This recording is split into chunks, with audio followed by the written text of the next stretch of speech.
So I want to come back to where narcissism comes from. When I'm a kid, my brain is a sponge, and I'm looking specifically for two things. Number one, my brain really cares a lot about how to manage conflict.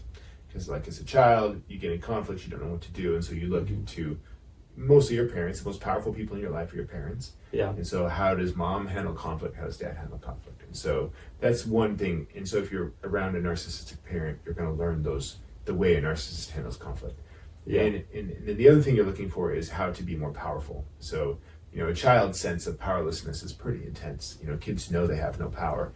And who are the most powerful people in their life? Their parents. And so you end up emulating, well, if mom and dad are powerful, this is how mom and dad wield power, in this way, in this way. And so, if you're with a narcissistic parent, there's going to be a lot of manipulation, there's going to be deception, there's going to be some sort of control, maybe some mind twisting or some gaslighting or stuff like that going on. And yes.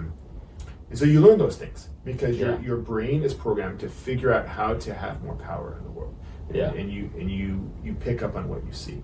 Now, the other part of this is a child growing up in an exceptionally healthy family environment will naturally, gradually develop a sense of self, which is, I'm good enough, it's okay for me to be me.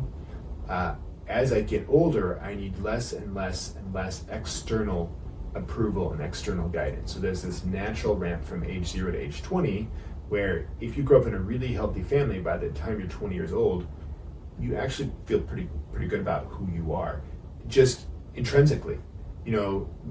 Outside of my accomplishments, outside of my good looks, outside of my physical strength, just me being a human being is sufficient for me to be good enough. Yeah. And now that's unusual, but it does happen occasionally in really healthy families.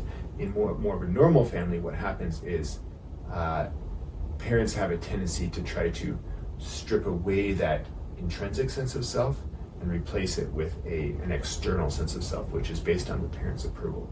And parents do this for various reasons, but so what that often looks like is sometimes you'll have one parent who's very invalidating and another parent who's very validating, and that's the the narcissism, the codependent. Yeah, the two-stroke method, right? Yeah. So the invalidating parent will be constantly taking away your self-esteem. Yeah. And the validating parent will be supplying you with an external self-esteem that's kind of false. Yeah. Because, like, for example, if you have a validating parent, they might tell you you're smarter than the other kids, you're better than the other kids, or they might be letting you know that they prefer you over your siblings, for example.